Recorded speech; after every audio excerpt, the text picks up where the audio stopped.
salamlar. Heç şübhəsiz ki, YouTube-da çox maraqlı, keyfiyyətli kontentlər yaradanlar var. Fransız filosof, sosioloq, mədəniyyət tənqidçisi olan Baudrillard'dan danışmaq istəyirik bugün. 20-ci əsrin sonlarında postmodernizmin əsas nümayəndələrindən biri sayılır. Əsas fikirləri bundan ibarətdir. Birinci, reallığın yerini görüntü, işarə alıb, simulyasiya. Metro falan idarə edəndə simulyasiyalar olur, o yadıma düşdü. Mədəniyyət və media real olanı yox, təqlidini təqdim edir. TV nə göstərsə gerçəkdən daha gerçək qəbul edilir. Bu hiperreallıq adlanır. İkinci, istehlak. Boşuna deyil ki, günümüzdə minimalist bir yaşam, minimalist bir həyat tərzi ön plana çıxarılır. Hər nə qədər də çox az bir hissədə onu görsək də.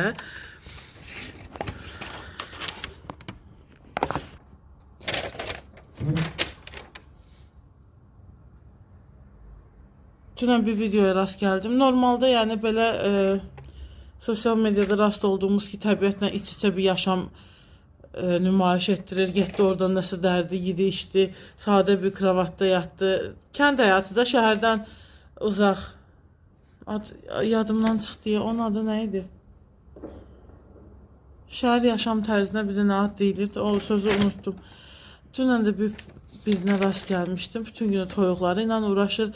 Beton yaşam, İşdə, evdə, hər yerdə deyir, betona baxırıq. Ruhsal durumumuz da ona görə bu hala gəlir. O da gedib özünə şəhər həyatından kənar bir yerdə 5-10 toyuqdan başlayıb onları böyüdür.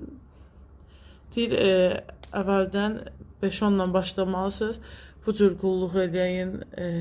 Nələr yiyir? Cəmaət özünə düzəltmədiyi salataları yedizdirir, səhər isti su verir, toyuqlara zəncəfil qatır, çuğundur verir, yerdən topladığı otları verir.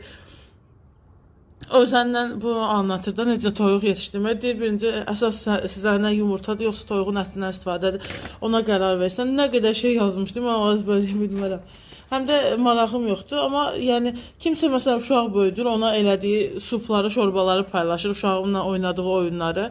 Kimsə də toyuqlarla belə bir özünə yaşam seçib və təbiətin nə qədər iyiləşdirici bir gücü, yaxşı təsir edən bir gücündən danışır. Quiet luxury burada heç bir önəm daşımır da artıq. Bəlli toplumlarda, bəlli ölkələrdə bu var.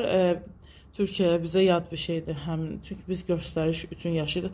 Bunu deyənlər, dilə gətirənlər belə özləri də o cəmiyyətə qarşı gələ bilmir. Çünki cəmiyyətə qarşı gəlir.